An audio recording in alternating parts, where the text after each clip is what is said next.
Hello, and welcome to Picture This, a podcast from the photo archives of the Albuquerque Museum. My name is Jill Hartke, and I'm the digital archivist here at the museum.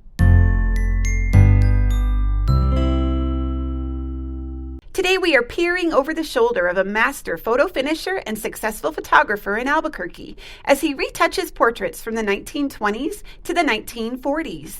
The photo archives of the Albuquerque Museum holds tens of thousands of photographs from Brooks Studio, a photography studio in downtown Albuquerque.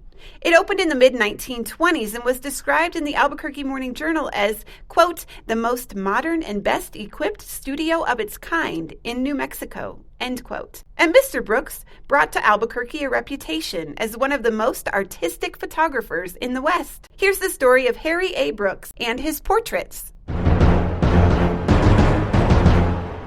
Over the course of his career, Harry A. Brooks operated 3 studios in 3 different locations: North Platte, Nebraska, Albuquerque, New Mexico, and Los Angeles, California. He opened his first studio in North Platte around 1910, and he operated it until the early 1920s. One of his portraits from that Nebraska studio is in the collection of the Portland Art Museum in Oregon. It is a finished portrait of a woman named Mabel Simmons and a child in Brooks' studio. Now, when I use the word finished to describe a portrait, I mean retouched, or the modern verb might be photoshopped. This portrait of Mabel Simmons has been retouched, and this portrait is the only example of Brooks' work that I've been able to locate from his studios in either Nebraska or California.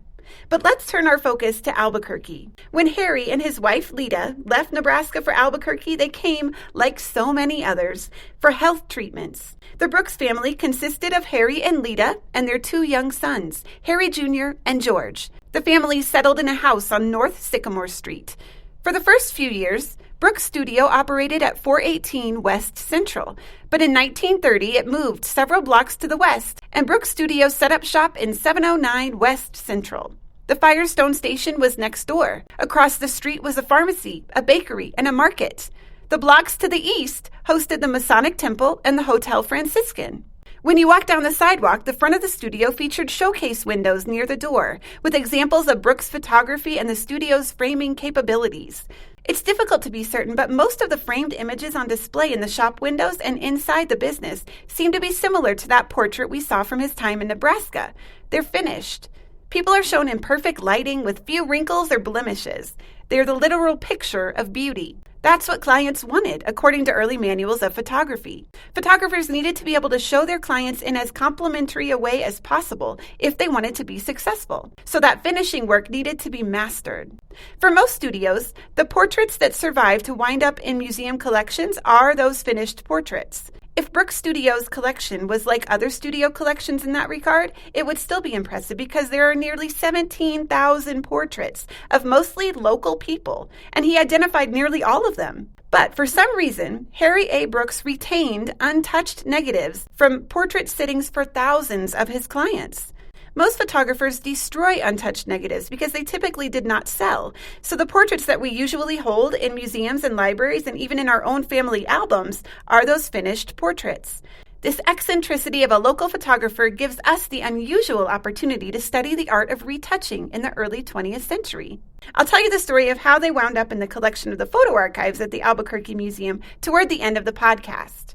The interior of Brooks' portrait studio looks fairly sparse compared to the interiors of other photography studios in town, but that might have to do with Brooks choosing to focus more on that post-photo finishing than on creating a scene or an atmosphere in his studio.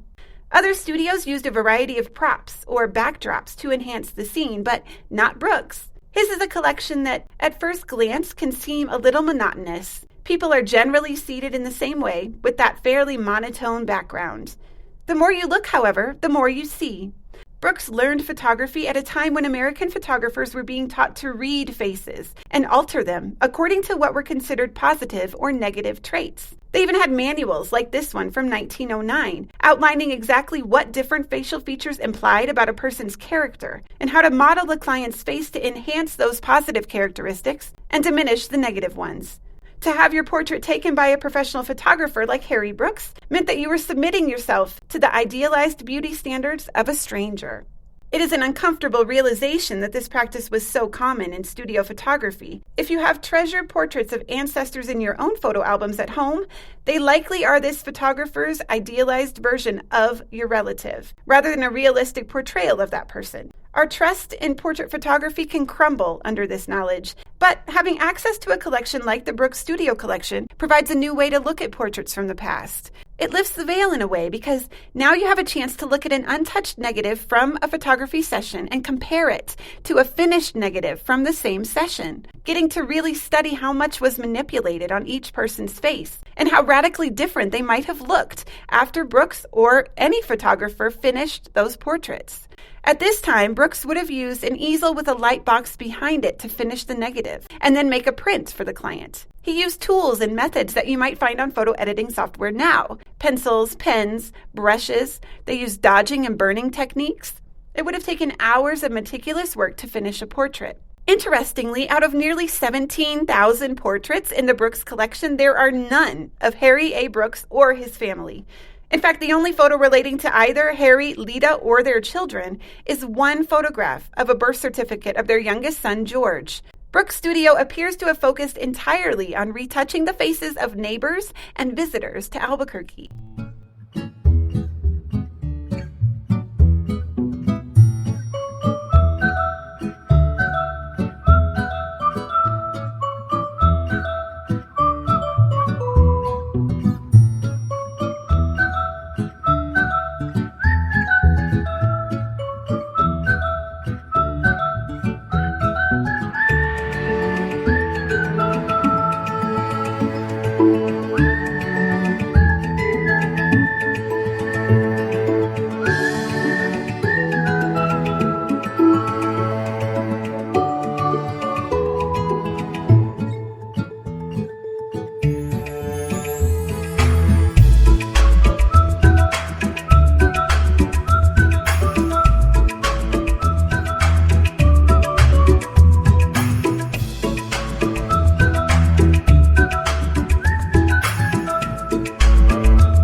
For almost 20 years, Harry and Lita Brooks ran that portrait studio in Albuquerque.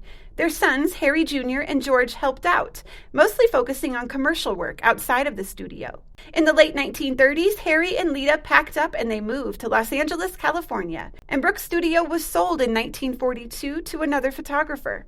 George Brooks ultimately followed his parents to California, but Harry Jr. stayed in Albuquerque, reopening Brooks Studio in different locations over several decades. But that business under Harry Jr. was no longer the eye behind the lens, but more like the darkroom, printing and developing other people's photographs rather than running a portrait studio of his own. In Los Angeles, Harry A. and Lita entered into a new world of opportunity with their skills in retouching photographs. They bought a house in the Woodlawn neighborhood and they set up shop as Brooks Frame and Art Studio, just outside of Beverly Hills.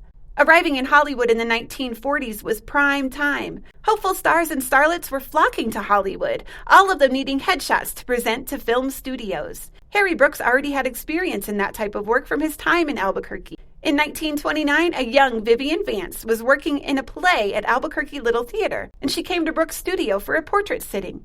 Vivian Vance catapulted to stardom in the 1950s as Lucille Ball's friend Ethel Mertz in the popular TV series I Love Lucy. Even in Albuquerque, Vance's portrait had pride of place near the reception desk in Brooks' studio. But being able to display an early headshot of a star like Vivian Vance certainly would have helped Brooks' studio in Los Angeles as well. From 1938 through at least the mid-1950s, Harry and Lita ran that shop in Southern California. Very little is known about their business in Los Angeles, but it appears that the couple felt at home in California, ultimately moving to Santa Monica. Harry A. Brooks died in 1965, and Lita died in 1974. They are both buried in Forest Lawn Cemetery in Hollywood. Before I sign off for this episode, I promised you that I would share that story of how this collection wound up in the photo archives. So here goes. In 1978, the old Brooks Studio building at 709 West Central Avenue was up for sale. A man named Chanel Graham was looking for a place to open his new architectural firm. When Chan toured the building, he found what he thought was an empty storage closet. Reaching up onto a high shelf, he discovered a single 8x10 negative of a wedding portrait. He put the negative back on the shelf and he bought that building.